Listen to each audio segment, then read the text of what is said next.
আসসালামু আলাইকুম বন্ধুরা, কেমন আছেন? নিশ্চয়ই সবাই ভালো আছেন।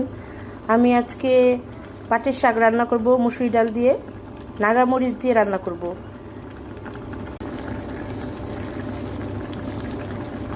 এখন রান্না হচ্ছে, ডাল দিয়ে দিয়েছি, সাথে নাগামরিচও দিব।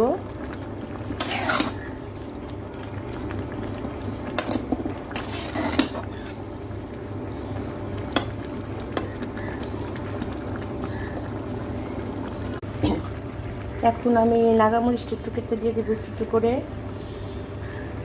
নাগামরিচটা দিয়ে দেবো।